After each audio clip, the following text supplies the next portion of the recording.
Well, good morning, everyone, and good afternoon, depending on what coast you're on. I am seeing those numbers rise. We've got people filing on in, and I think for the sake of being efficient, we will get started. By way of introduction, I am Carrie Scott. I work at Spruce Health. I will be moderating the webinar today, and I'm so excited to be joined by Jennifer Agee. She is, oh my goodness, I couldn't say enough about her, but I'm going to let her do that because there's too much. She's a Renaissance woman, but let me just remind everybody why we're here today. So we're going to be talking about the tools that will help you optimize your practice. And the reason why this is important is because most of you are focused on your patients. That's what you do. That's what you went to school for. But you may not be a business person and you can't keep your eye on all the balls. So Jen is going to help us with that today and really talk through some of the critical things that could be helping you streamline your practice and the way you work. Quick intro. I'm just going to tell you, I think most of you are acquainted with Spruce Health, but for those of you who may be new, Spruce Health is a medical communication platform. Spruce makes it very easy for providers and patients to connect across channels, whether that's text, email, fax, phone, you name it. It's some folks like to refer to it as their office in their pocket. It's just such an easy way for people to meet their patients where they are and also maintain boundaries, which are really important. So if you have any questions about Spruce Health, you can ping me during this session or after the session. You can also head on over to sprucehealth.com. Now, just some very light housekeeping. This session is being recorded. So if for some reason you missed something or you want to revisit it later or you have to drop off early, I'm going to be sending out a link to this recording as soon as we wrap. So you won't miss a thing. You'll also notice that we've disabled chat down at the bottom. It can just get a little messy and hard to follow, but I highly encourage you to drop your questions into the Q&A. We will be taking questions as we go if they're germane to the slide that we're on. If it's a more generic or general question, we'll save it for the end. But outside of that, I just encourage you to sit back, listen in, and definitely absorb all the great content that Jen's going to share with us, and definitely drop those questions in because it's a treat to have her live with us answering them. With that, I'm going to turn it over to you, Jen. Thank you again for joining us today. This is such a fun event. Thank you, Carrie, and thank you to Spruce for having me today. And thank you all for joining in. I'm glad that you're here. This is an unsexy topic, and I know it, right? When we talk about the behind the scenes things of our businesses, when we talk about the workflow and we talk about optimization and things like that, it's not necessarily fun and exciting topics, but they're really necessary for our success, they're necessary for our growth, and they're necessary to help us create the right work-life balance. So I'm really glad that you're here today. I'm glad you're taking intentional time to focus on your business, because what I have found time and time again, and what my quote says, is that so many great practice owners and business owners are really good at what they do. So they spend a lot of time working in their business, doing the work.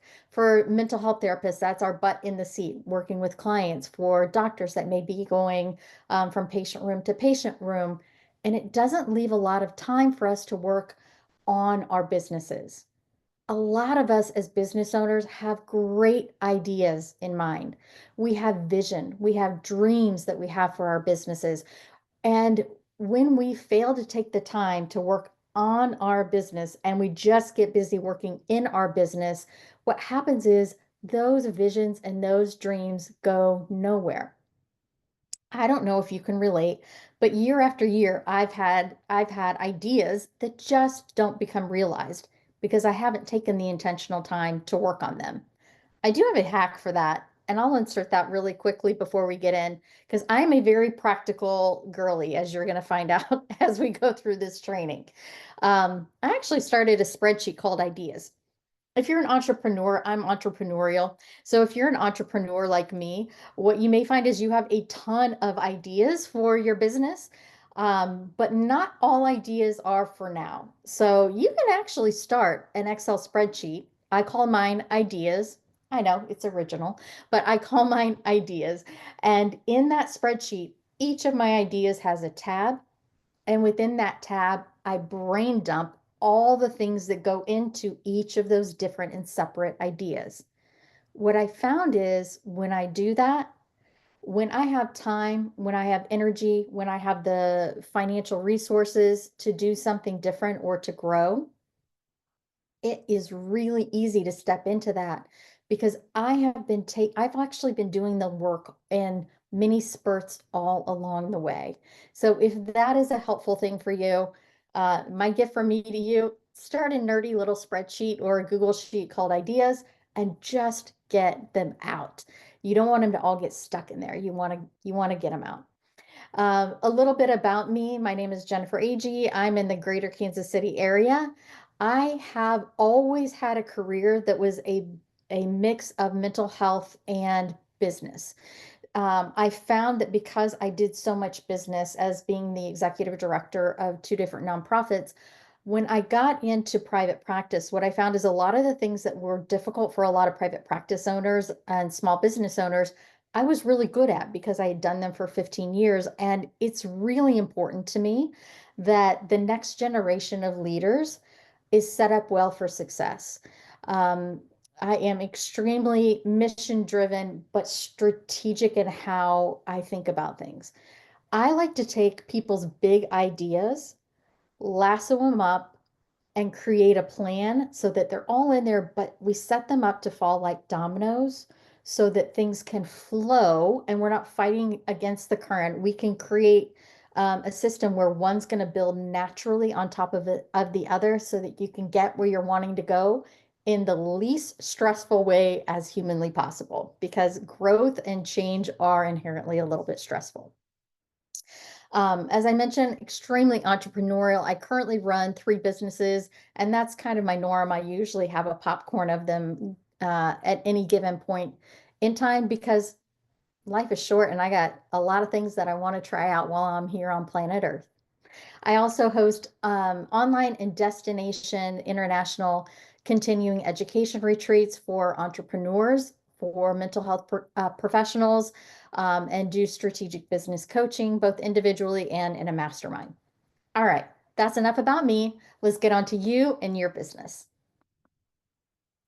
First, let's address the main challenges that I see a lot of us face because we need to create some plans around these challenges so that we can optimize our business well. The first one I want to talk about is time management. Time management is one of those things, like I said, often we are so busy working in our business, we don't have the time to work on our business. That's actually how my first retreat began. I find that most entrepreneurs create what they themselves need. And what I was really craving was time away out in nature where I could just sit and really focus on where I wanted to go from here, how I wanted to grow, and what I wanted to look like. I had to really pull away and take specific time to be able to focus on my next steps. When our systems aren't optimized well in our practices or our businesses, the daily flow becomes really draining. Our time isn't managed the way it could be. We're always busy.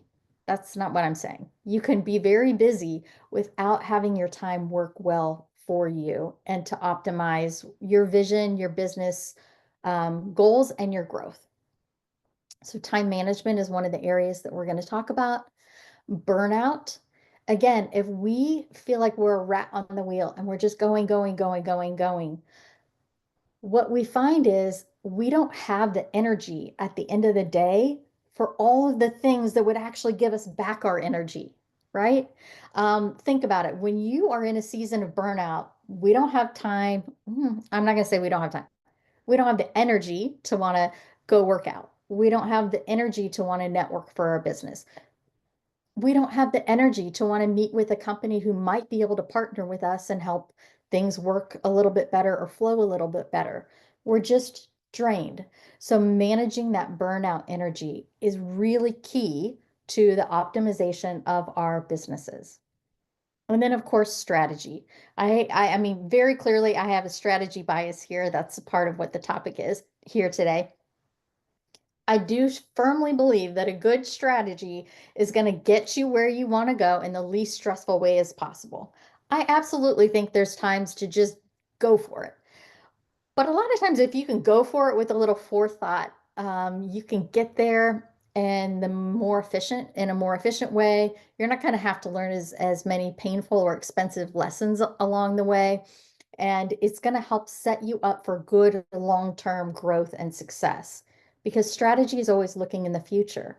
We're always looking to see what comes next and what it is that is the right next step. We don't have to do everything at once.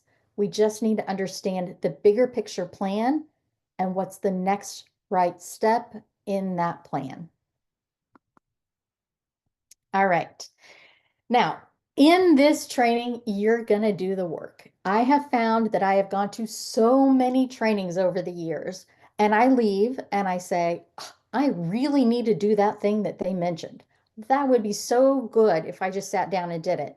But then I get busy because we do that, and then you don't do it. So I'm going to set apart some time along this training so that you can actually do the work. All right.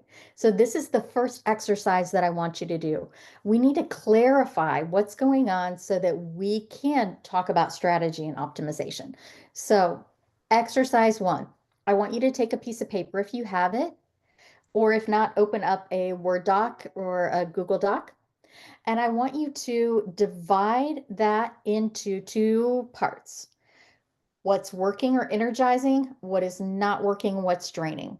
What you really look forward to about your business, what gives you joy when you are doing it. What are the things that you really don't like? Now, if you're a mental health professional, this could also be something like, what are the types of clients that you are really excited when you see them on your caseload? And what are the types of clients that when you see them on the caseload, you're kind of hoping they cancel? I'm not judging you for it. We've all been there, okay? So I want you to take a minute and do this exercise. What's working or energizing? What is not working or what is draining? So I'm going to give you a second to do that. And I'll be quiet so you can do that for, I won't be quiet for too long because I want to tell you a story about it.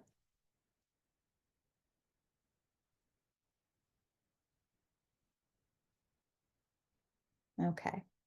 One of the things that I found for myself, how I started doing this exercise was coming out of burnout myself. I had, like I mentioned, I'd been working in nonprofit for 15 years, and the last one, I lived overseas. My family and I lived overseas. I ran a nonprofit in South Africa, and when I came back, I was exhausted. That was one of the most rewarding jobs I have ever had. And it also took the most from me personally.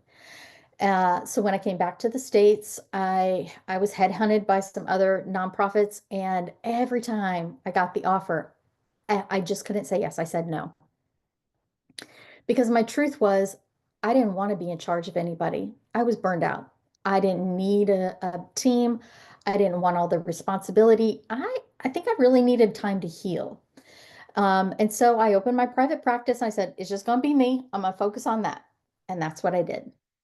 And I did that for a couple of years. And then the best I can describe it is one morning I woke up and I felt healed.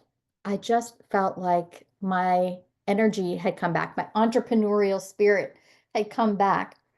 But I wasn't exactly sure what to do about it. So I have a whiteboard in my kitchen, where you make notes of like pick up milk or whatever. And I erased everything on there. I took a picture first. I erased everything on there. I divided it in half and I did this exercise. And I didn't overthink it. I just brain dumped. What's working? What's not working? What do I love? What do I not love? What do I really hope I can do? What do I hope I never have to do? Right? And when I zoomed out, I stepped back and I took a look at those things. What I found was it was very clear what I needed to release. And in that, what you need to release, there are going to be things that you can outsource, which is tool number one. So I want you to look really quickly before we get into the tool so you can start getting some ideas of what you might want to outsource.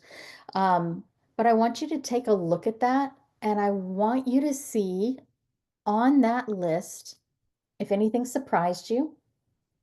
Does anybody want to share anything that came up when they did that exercise? If they would like to share, if anyone wants to share, you can drop that into the Q&A and we can read it out loud. Perfect.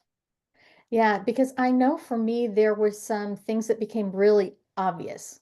One of the things that was really obvious for me was um, I I love people, I'm an extrovert, but what I found was at the end of the day, because I'd been peopling so hard all day in my job, I didn't want to return phone calls and emails. And so it was really clear to me that the first thing I probably needed to do was to outsource. And I needed to outsource by hiring a VA. Um, was there Hey, something in oh the yeah, I chat? was going to tell you. So a couple folks did weigh in. Diana said that for her, it's notes, marketing, and billing. And for Jennifer, it's getting new referral sources. Mm-hmm. Yeah. And knowing what areas are in your needs improvement category or I need to outsource these things is really important because then you can actually hire the right people. I'm going to speak to what I know because I do strategic business coaching. This is the conversation that always comes up. When I get more money, I will X. I will hire a VA. I will hire a social media manager. I will hire someone to do marketing. And what I found for my business and all of my coaching clients over the years is when you strategically hire the right people to come in and partner with you, time and time again, it makes you infinitely more money because you're freed up to do what you really shine at. You're freed up to focus on business opportunities and growth. So in my case, like I mentioned, the first hire I wanted to make was a virtual assistant. I didn't want to have to look at the phone or a text message. I sent my Psychology Today to her, like when inquiries came in, and I found that I loved my job infinitely more. And you know what else happened? My business grew exponentially in the first 6 months that I had her on because while I was in session, she was answering the phone. And we know in our field, especially if you're a mental health professional, the person that answers the phone typically gets the booking. Because how many clients have you heard call around and nobody answers the phone? Nobody calls them back. So when you have somebody answering the phone, Sue was booking me, boom, boom, boom. And I was like, girl, I have got to hire somebody. So then I brought some people on. I started taking interns. And within 6 months, I think I had 2 people. I think within a year, I had 4. Then it just keeps growing because I was able to do the things I really enjoy doing. I love helping the next generation of leaders not only become excellent clinicians, but solid practice owners. And by me keeping my butt in the seat full time, I was not able to let those parts that I really love that was on column A shine. So strategic hiring is incredibly important. All right, so I want you to think the most common things that come out are the exactly what was said in the chat. It's the admin tasks, it's marketing, and it's IT tech support, right? Most of us are not necessarily great at all three of those. We're really great with people. We might not be really great with the other parts of those things. When you strategically hire these things out, what you are going to find is it will help your business grow so much faster than you can do on your own because someone else is operating within their own zone of genius, right? Just like when we're with clients or when we're teaching, training, leading, we're operating within our zone of genius. We want them to do the same, the stuff that really excites them. Um, so these are some ideas of some things.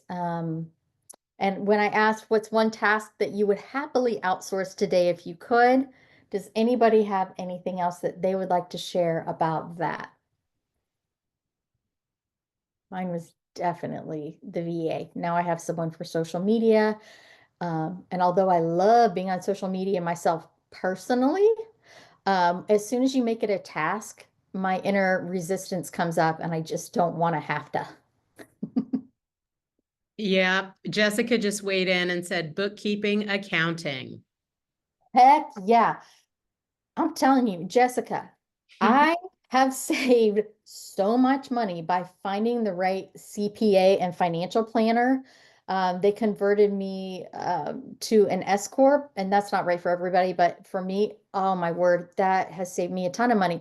And I didn't even know that was an option for me because at the time I was a solo practitioner. So finding a really good CPA, and I would also say finding a good financial planner. It costs you nothing to meet with a financial planner, but they can help you create strategy. They can help you optimize tax deductions. They can help you optimize tax benefits and savings for you that are unique to people in the helping healing fields. Those are two amazing people to bring onto your team. Carrie? I thought I saw another Oh, one. you did. I was just writing back to Adrienne directly. She weighed in with what you were just saying, financial tasks, IT, and marketing. Heck, yeah. And the reason those three things are on this slide is because they are common things that we all face. Look, I don't have to be good at everything, but I need to know that the people that I bring in are really good at those things so that my mental load can shift back to the things that I'm really good at. So, for example, my financial planner. I don't have to know every nuance of how this election could be affecting my savings, my retirement, my portfolio. I need to know that I have the person that I can call and say, my guy's name is Brett. Brett, what is going on with this? What do I need to do? Any moves I need to make? And I know that he can hold the expertise there. I don't have to hold it. I don't have to keep all of that in my brain because I can hire people out that are going to be able to partner with me because they already know this stuff. So I hope that if money, again, time and time again, I hear, I'll do that when I have more money. You are going to make money. That saying, you got to spend money to make money. There's a reason it's a saying and it's been around for so long. To a large extent, it's true. Now, you can scale into having someone more full-time. Like my VA, I pay her on an hourly basis. She works for other people too. I'm billed by the hour.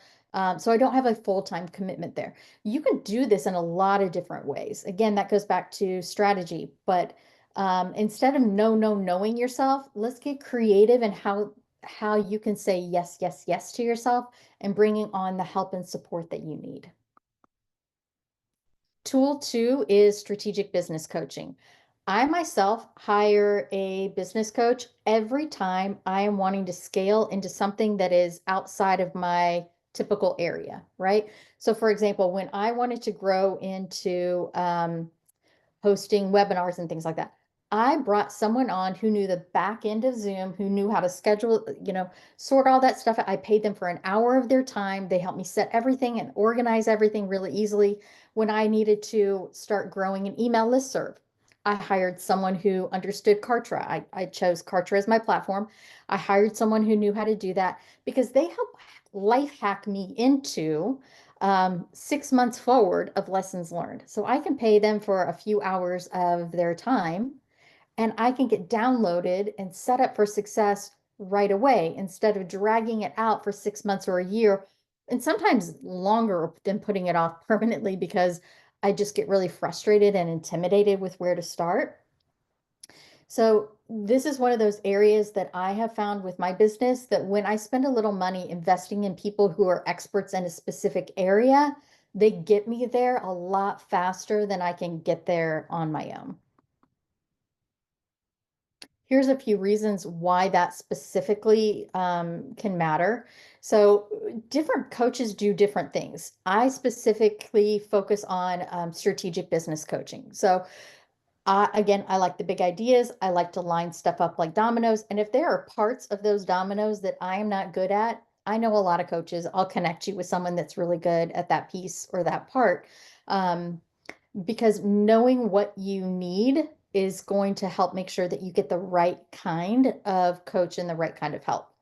They're going to point out what your blind spots are, the things that you don't even know to think of because they've already been there, done that. They've got the scrapes and the bruises from doing it themselves so that they can help you avoid some of those pitfalls and some of those financial pitfalls that come along with that. There's different types of coaching. So there's one-on-one coaching. I run a mastermind group, so it's more affordable because one-on-one coaching can be expensive for some people. So I do mastermind group coaching as well. But you're able to, when you're in smaller groups or one-on-one, look specifically at my personality, my business goals, my needs. Someone actually focuses on you and helping you succeed. It's not a generic lesson that you're going to get online. I don't take anything away from those. I've watched a lot of those videos or read a lot of those leadership books as well. But having someone who says, with your specific circumstance and your family's specific financial needs, here are some things that we need to do a little bit differently. I see there's a question. Let me finish real quick and then let's get to the question. The other part of that is if you're neurodivergent and you're listening to this, the body doubling piece of it can be so helpful. A lot of us get what I call analysis paralysis. We know all the things that we want to do, but because there's so many things that we want to do, we get paralyzed in our decision making of how to do it. And sometimes someone dislodging that and helping say, no, we're going to do step one here, and we're going to do it together while we're on this call, on this video together or in person together. That can be extremely helpful. Accountability matters a lot when you are looking to grow. I mean, a lot, because we get intimidated, we get imposter syndrome. Every time I've launched something new, I've wanted to take it back immediately. And because I have people around me that hold me accountable, I don't do that. So Carrie, tell me what was the comment? Yeah, so Jessica wrote in and asked, how does one find a coach, say in psychiatric or medical practice compliance? Ooh, so you might be looking for like a fractional CFO type person or something like that. So what I would do is if you're looking for somebody in compliance, I actually might look at a fractional HR person because normally they are really good at that. And if they are not the one who does it, if you're a fractional HR person or a fractional CFO, you definitely know who does do that. So that might be the term that I look to start searching on different people's pages to see what comes up and then read their information, see if you like them. A lot of people have free consultation meetings that you can do with them to see if you're a good fit.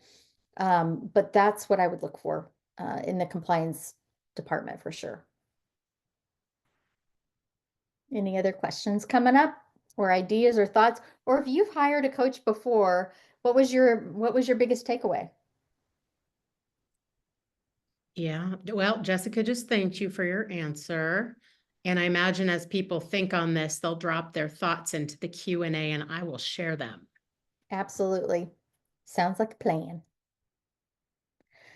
Tool 3. You're going to see my business nerd come out here in this one, but I promise it's worth it, okay?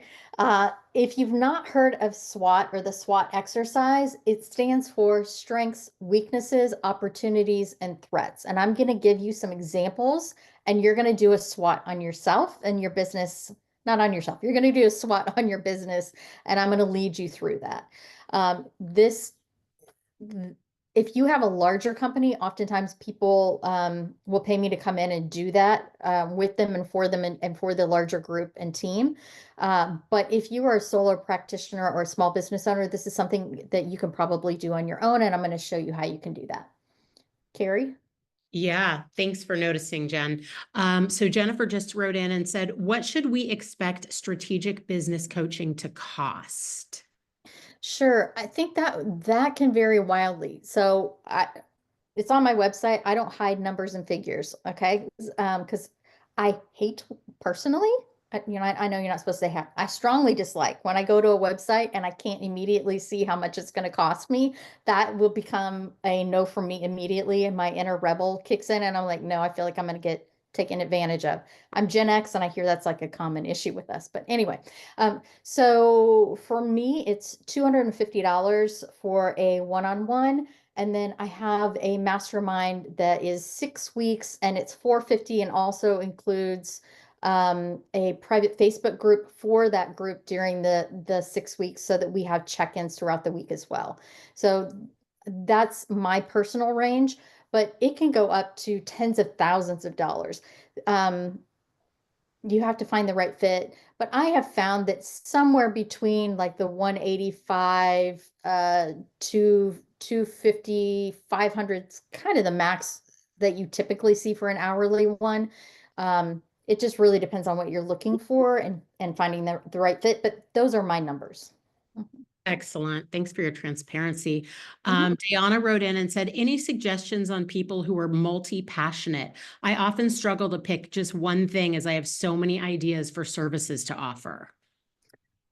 That's me. I am an entrepreneur, as I've said. I own multiple businesses pretty much all the time. I was selling stuff when I was a kid, like in the 7th grade. I was running little mini businesses and stuff because it sounds like you are also an entrepreneurial minded, which means we see opportunity everywhere. We can see how we can monetize on that opportunity. We see how we could streamline things. And that's why I created that spreadsheet, okay, with the ideas so I could brain dump all those ideas. Every idea I have is not for me. And I've learned that over the years that some things I could see as a good idea, but really someone else would be better to take that ball and run with it. In those cases, I can release that. But this is where the strategy comes in. A lot of these things often will have a theme or a common theme around them.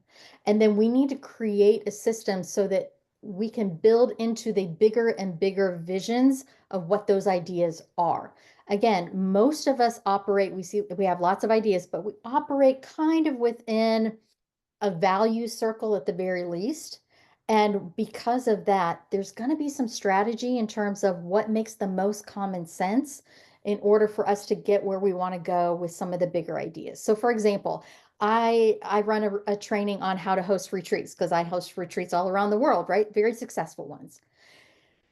The number of people that I have done coaching with that just launched a retreat and lost money before I did coaching with them, okay, let me say that, and then come to me for coaching, the first thing I'll say is, did you have built-in audience yet? Because there's steps before you launch in order to know that you can fill it. So there's different strategy behind getting you where you want to go. I hope that answers your question. I'm multi-passionate too. I just have learned that everything isn't for this moment, but I don't want to lose my good ideas. And I do create strategy about what makes the most logical sense and what kind of goes together so that I can package it that way. Carrie? That's awesome. She said, thank you, very helpful. And then Meg weighed in and said that the best thing she took from coaching was validation and strategization. The validation helped her connect back to confidence, and the strategization provided her with the support and guidance specific to her personal and professional situation and goals. So just wanted to share that with you and the group. Yeah. And you're bringing up a good point, which is when somebody's able to give you feedback that has no skin in the game, right? They can be honest with you. Because I personally don't like a yes man coach, right? And I did hire one time, and every idea I had they thought was great, which was bull crap, and I knew it because every idea was not great. I needed someone who'd gone before me and said, that couldn't work, but here's the things you need to think about, and are you willing to do that? So I don't want a yes man, but I want validation of like, yes, I've done this before, I've seen this before, and that is going to work great, especially with X, Y, or Z factors. That can really help give you the confidence to take on new things. All right, so I have up here the SWOT analysis, and I'm sure you all have been able to read that and what the definitions are. And I'm going to give you 3 specific examples of what this can look like so that when you do this for yourself, you can kind of have some things in mind. So if you're a solo practice owner, here's what some strengths, weaknesses, opportunities, and threats may look like. If you're a group practice owner, here's what some of those might look like. And in case folks want to revisit this later, I can share this in the follow-up email. Absolutely. And if you are a doctor running a practice, these are some things that you may want to take a look at as well. These are some common themes that come up. I'd love for you to kind of do a quick jot down of SWOT, if you have a piece of paper available, because knowing what your strengths are, your opportunities, the areas you're not strong, these are often areas we're going to hire someone, and what are the threats, they can help us come up with really intentional strategy here. Carrie? Yep, I was just answering some folks who were asking if they'll have access to these slides. Absolutely. Okay, perfect, Jen. That's great. Thanks. You're more than welcome. It's a lot. And I know that doing trainings like this, normally this would be maybe like a half-day workshop, right? But I'm feeding you through a fire hose right now. I know you're going to get the slides so that you can come back to it later. But I wanted you to have these tools in hand. All right. When you did the SWOT, is there anything that is coming up for you that was a surprise or that you'd like a little help talking through? Because if you're finding it's coming up for you, it's probably coming up for other people as well. If you guys want to share, you can drop into the Q&A. I'll give you an example of a threat because not everybody is as good with the threats part, or they, might feel nervous about that. I can give you some practical threats, right? If you take insurance, clawbacks could be a potential threat, right? Not that it's happened. Touch wood back here. I think it's fake wood, but I'm sure it works. That, clawbacks could be one. A change of the economy could be another one. Maybe it's a personality in your office that is kind of souring the mood there. So it's important to be honest about those things, because then we can develop a plan of what we're going to do to mitigate that risk and mitigate those threats, and to utilize our strengths to help balance those out.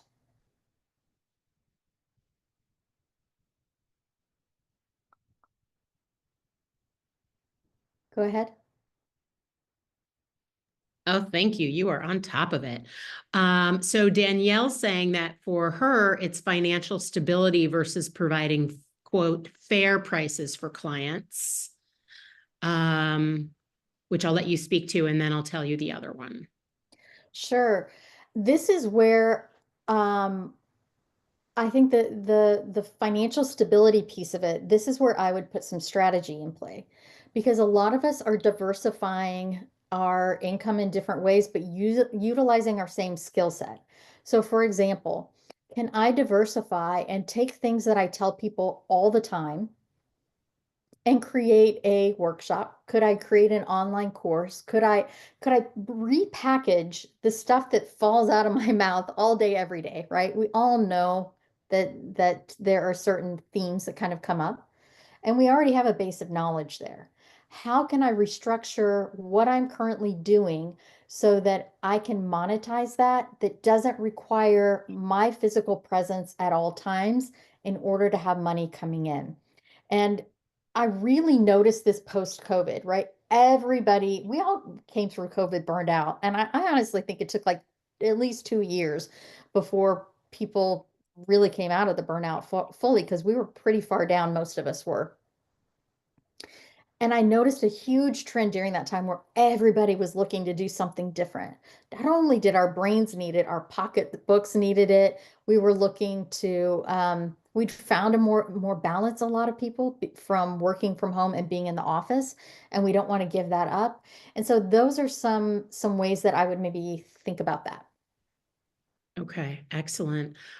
Jennifer wrote in and said that as a threat, she works in reproductive psychology and worries about law changes that may affect the world of reproductive medicine, LGBTQ family building, etc. Yeah, and those are very real threats. So based on the strengths of what you are currently doing, can you create a plan to be able to serve those same people, even if it's in a slightly different way? And I don't know exactly what that would look like, right? I would have to kind of take a big picture, look at what your business is. But you're absolutely right. Understanding these threats can also tell us then, because we might wade through rocky waters financially, one of the mitigations of that threat could be, could I could I be intentional with scaling a little bit of my spending back in different areas so that I can save, so that I have a nest egg for if that threat does hit, what that can look like. Is it likely to hit nationwide? Am I in a state where that is most likely to happen, and is then operating in another state or strategic partnership with other states, maybe another avenue that I could look at? Great answer. And then Felicia wrote in and said that for her, it's increasing clients. Maybe it's also marketing. Mm-hmm. Yeah, that marketing piece, and increasing your caseload, then I would play to your strengths.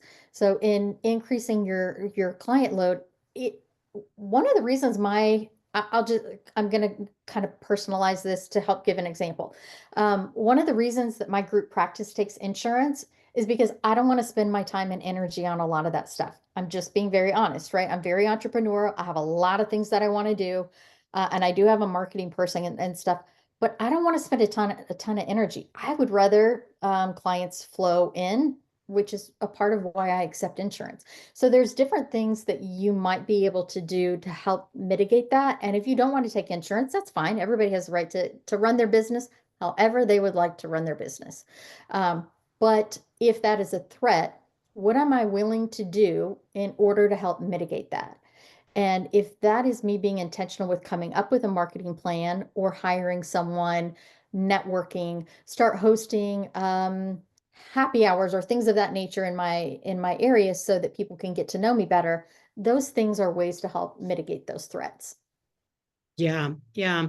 A couple of comments have come in sort of all along the same line of financial feedback. One from Meg is that economic slumps make it difficult for people to justify utilizing resources on therapy. Insurance contract changes where compensation is lowered out of her control. She also works with teens, and one of her struggles is the fluctuation throughout the year from high caseload during the school year to low caseload in the summer. And then Jennifer had a follow-up to what she had weighed in with earlier, saying that hiring more clinicians always feels risky. Will the work stay consistent and, busy enough to pay them fairly and also have revenue from them? And then Dayana also echoed that a possible threat would be a reduction in reimbursement rates, and that recently happened to her. Yeah, absolutely. Um, I want to speak to, I'm trying to hold all these in my brain. Okay. Oh, Uh, I dumped them all on you. I'm sorry. You're good, Carrie. Uh, But I'm just letting you guys know when I'm speaking, I didn't forget you. I'm just going to kind of go through them one at a time. Um, when I'm thinking about working with teens and kind of the flow of that, you are actually extremely marketable. Okay. Not a lot of people want to work with teens. Not a lot of people are necessarily great at working with teens. I'm with you. When I saw clients, I loved working with teens. The messiness, the sass, all of it, I loved it. It was in my, it was in my wheelhouse. You could package the crap out of your knowledge base and start doing talks. You could get paid to do talks at schools. You could do paid partnerships with rural schools around your area. I actually know a few therapists who do that, and they'll go out on certain days or do telehealth certain days with students that are allowed to happen, that it's paid for by the district, or the parents can pay and allow the student to go during school time. So, I mean, there's a lot of different options out there. You have to be willing to etch a sketch what you know and really get out of the box. I don't know why, but I go hard and I go extreme when I think about things. So I'll think about like, if my family, uh, if whether or not they ate depended on whether or not I made money this month, what would I be willing to do in order to make that happen using my current skill set? And that gets me scrappy. That gets me thinking outside the box. That gets me being creative. So I would think about what are you currently doing that you can then go and grow on. For the lower paying insurance companies, you can drop them. You can find other ones that pay better, or you could threaten to drop them, negotiate the rate, and if they don't come up, you could also drop them because there are plenty of places that offer fair compensation, and if this isn't one of them, maybe that's a part of your strategy is I'm going to leave space and openings for clients who are utilizing the insurance that pays a little bit higher rate because right now I need the stability of that. Carrie? That's great. Um, let's see here. I feel like you tackled most of it. We did just get a question about how do you find a good marketing company? I've paid a lot and I don't see any real difference in my referrals. I would look at who is really successful that you know with their marketing, and then I would DM them and ask them who they use. Smart. Yeah. People know people who know people, and I would not look for your cousin's friend who says that she's interested in getting into it. I would look at someone in your community or that you see online. It can be international even, who's really having a lot of success, and find out who they're using. More times than not, people are willing to share that information for sure. That's great. And then just circling back on one real quick, and then I'll let you keep going because Yeah. we have about 12 minutes left and you are Yeah. just covering so much good stuff. But Jennifer did say, with respect to hiring more clinicians feeling risky, it's sort of that, well, you want to hire more people because you want to get the business, but then how do you insure the business and how can you ensure that you pay them fairly and have revenue, et cetera? Is there a way to kind of maintain that balance in your experience? Um, yeah, I only hire when I am at a point of overflow. Because I'm the same way. I know people are counting on paying their bills based on their work with me. And so when I hit a point where I have overflow, that's when I hire and I'm very transparent of what the on-ramping looks like to get somebody a full caseload. Um, and eh, um, and what I'm willing to do in order to help try to build that up. So I think transparency is key. But when you find that you've got overflow, that is a great time to hire when you're at the verge of overflow or you're having to squeeze people in. That is a great time to look at hiring. Awesome. All Thank right, you're welcome. Tool 4 is automating systems. Oh my word, we are in the AI revolution, y'all, and it is amazing. I mean, you can automate just about anything now. So automation really helps your workflow. So there's lots of different key areas to automate. I went to a doctor. I'm 50 years old, y'all. I'm in perimenopause, and I went to a specialist, and the doctor did not have an EHR system that sent me paperwork beforehand. And immediately I'm already judging because I know what I do for a living, but I was already judging like, your system could really be tweaked. And I have to really bite my tongue sometimes because again, as an entrepreneur, I can see all these things. I can see all these tweaks that could be done to make the system flow better, but that's not what I was there for. Um, so what can be automated in your business so that you can get some of your time and energy back to focus on the things that bring you enjoyment or joy? So for a lot of that's scheduling, invoicing, billing, and some tools to consider. Spruce is obviously one of them. AI tools like ChatGPT. I even have different AI sites that I'll go to if I want to put together um, presentations or workbooks. This one's in Canva, but I've used other ones before. If you're neurodivergent and you've not heard of Goblin Tools, this is one that you should really check out. And not only helps you with task management and scheduling and staying on task, it can even take emails or the different things that you've written and then interpret how someone else would receive that information. Or if you get something that comes in and you're not sure how to interpret it, it can tell you the intention or meaning likely behind that. It's really good. Goblin Tools is very cool. A good EHR, like I mentioned, I use Simple Practice. There's a lot of good ones out there, but I want from the moment someone can click on my website to book an appointment, automatically have their intake paperwork sent after their appointment is confirmed, to get reminders of the appointments, to have it automatically put their credit card in the system.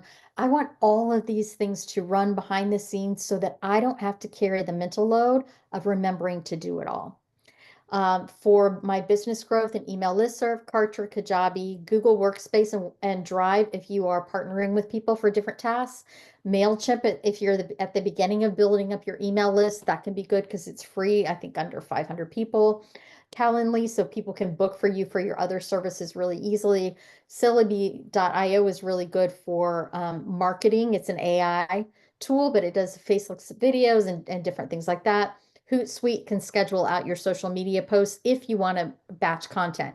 So I'll do content batching with a couple different people in my community. We'll get together once a month. We'll create a bunch of stuff while we're together by body doubling and brain dumping together like different ideas. And then I can schedule it all in Hootsuite or send it to my social media manager for my other business. And then she can schedule, post it all out and do all the things that she needs to do.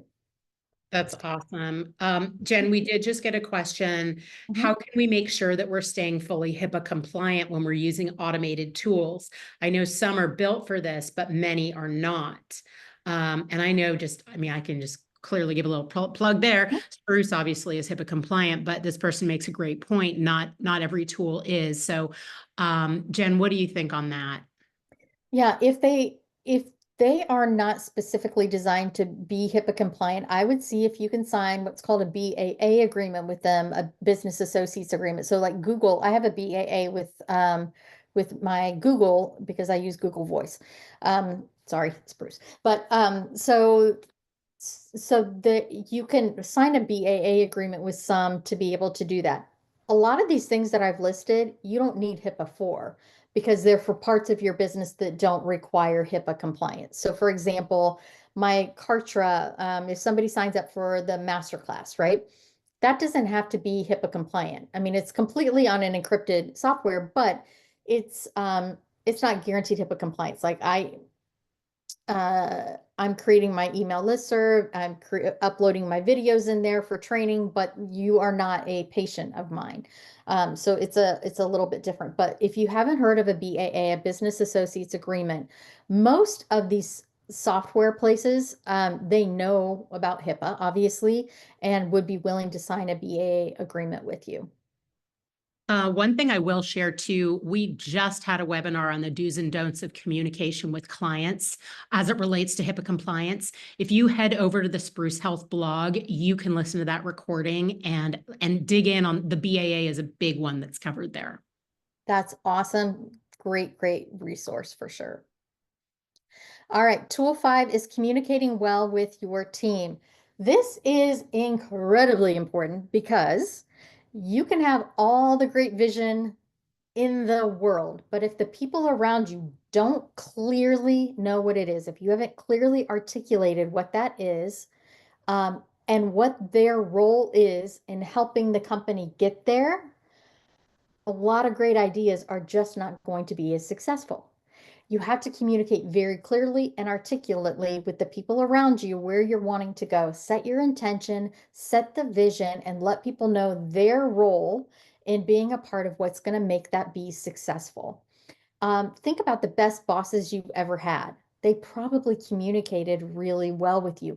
You knew where you stood, you knew what was expected of you, you knew what role you were playing. And you want to make sure that the people around you that are on your team, even if it's people that you hire outside of your specific office, like a virtual assistant, you want to make sure that they know the role that they are playing in your company and how that benefits your company, because it also gives them some buy-in into your success as well.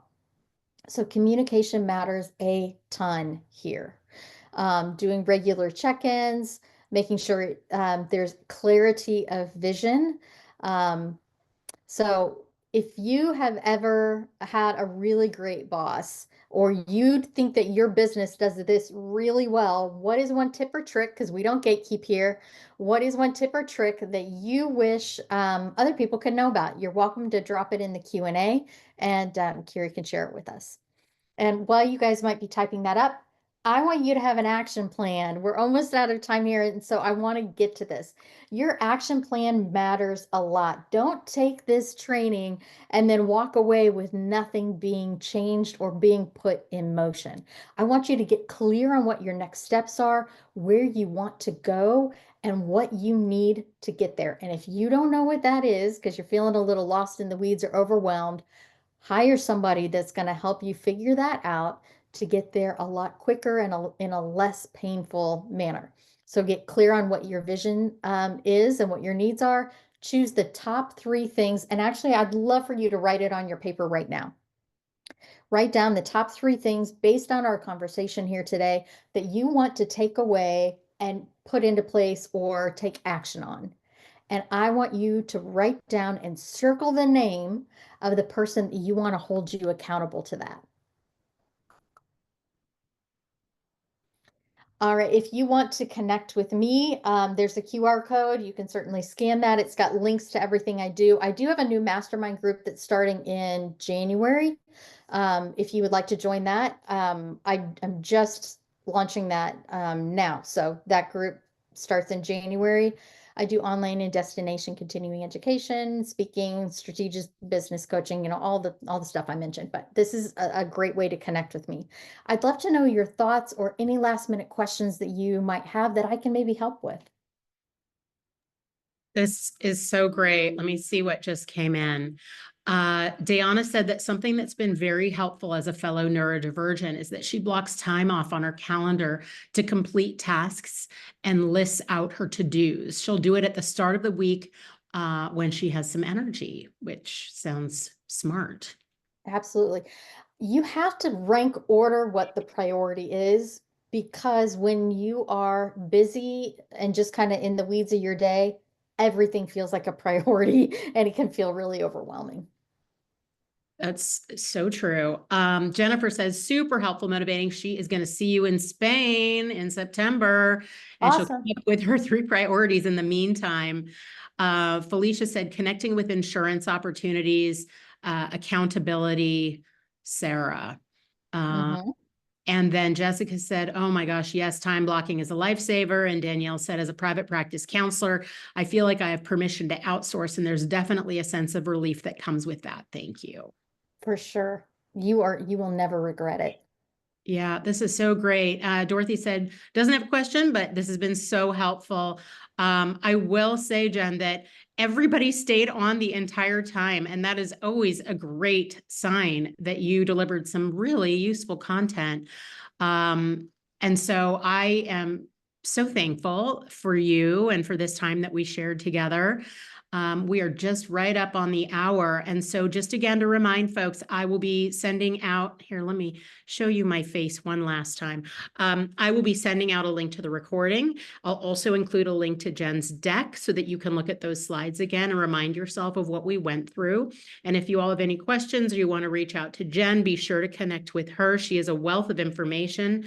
Let me see if I missed anything. We just got a lot of thank yous. You're awesome.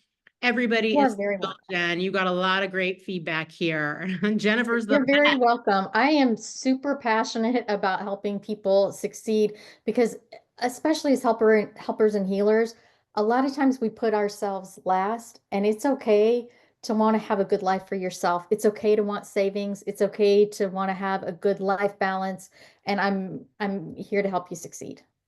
I love it. I love it. Thank you so much, Jen. I hope that we can host you again in I'd love to be back. 2025. This has been so useful. Yep, again, another very informative and helpful. So this is great. Thank you, everyone who joined us, and have a terrific rest of the week.